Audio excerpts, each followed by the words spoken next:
may isa naman kita ka story nga very inspiring gid. Isa ini siya ka project nga para makabalay ang ato mga kapuso. Ang ini nga project nga hatag sang gawad kalinga.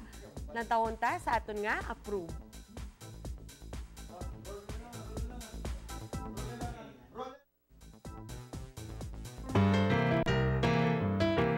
Bata, tigulang, estudyante o kon professional, halos tanan subong may Facebook.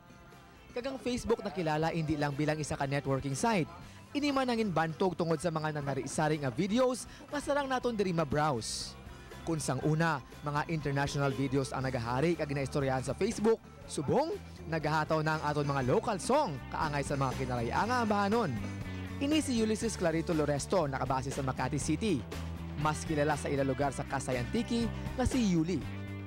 Malayo man sa ila probinsya, wala gid nalipat sa iya ginhalinan. Ay inday dumduma ang biling kang imong lola nga ang mga babaye hindi lang pangkusina.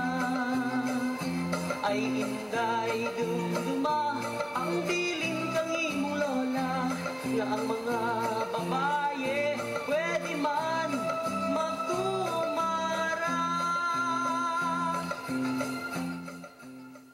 Paagi sa mga ambahanon naging sulat ni Sammy Rubido, iyaliwat naging pukaw ang nagakatulog ang pagpalangga kag pagkilala, hindi lang sa mga antikenyo diri sa pungsod, kundi pati man sa mga kapuso naton nga mga OFW sa katahom sang kinaray ang lengguwahe, paagi sa mga music videos.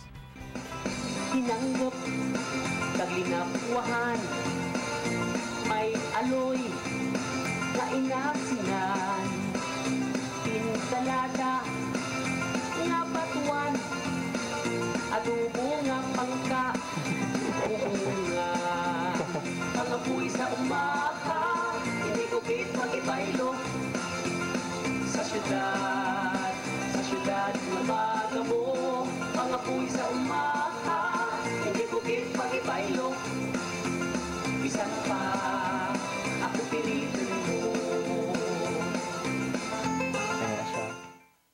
Sa baylo, siya kag ang iya videos nangin instant hit sa Facebook. Tuman gid man nga katahom sang aton mga lokal nga lengguwahe kaangay sang kinaraya.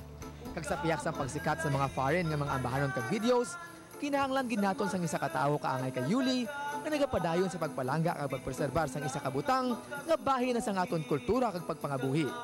Gani para sa amon ini ang approve.